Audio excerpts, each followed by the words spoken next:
saya Alamat Noh. Sekarang kita berada di Taman Rakyat Klang, Taman Sri Andalas.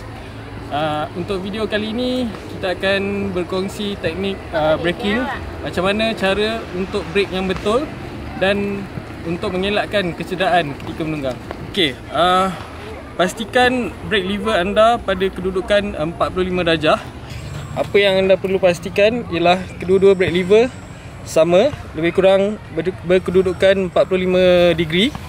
Dan ada ruang di sini sebab brake lever yang terbaru semuanya pendek-pendek. Jadi kita kena adjust dia ke dalam untuk memudahkan kita tekan brake.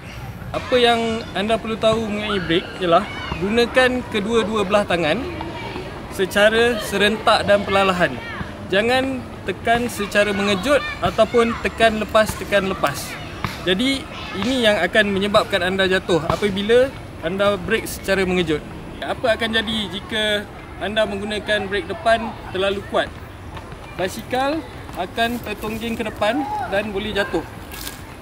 Jikalau menggunakan brake belakang terlalu kuat, basikal akan skid, sama ada membuang ke kiri ataupun membuang ke belah kanan.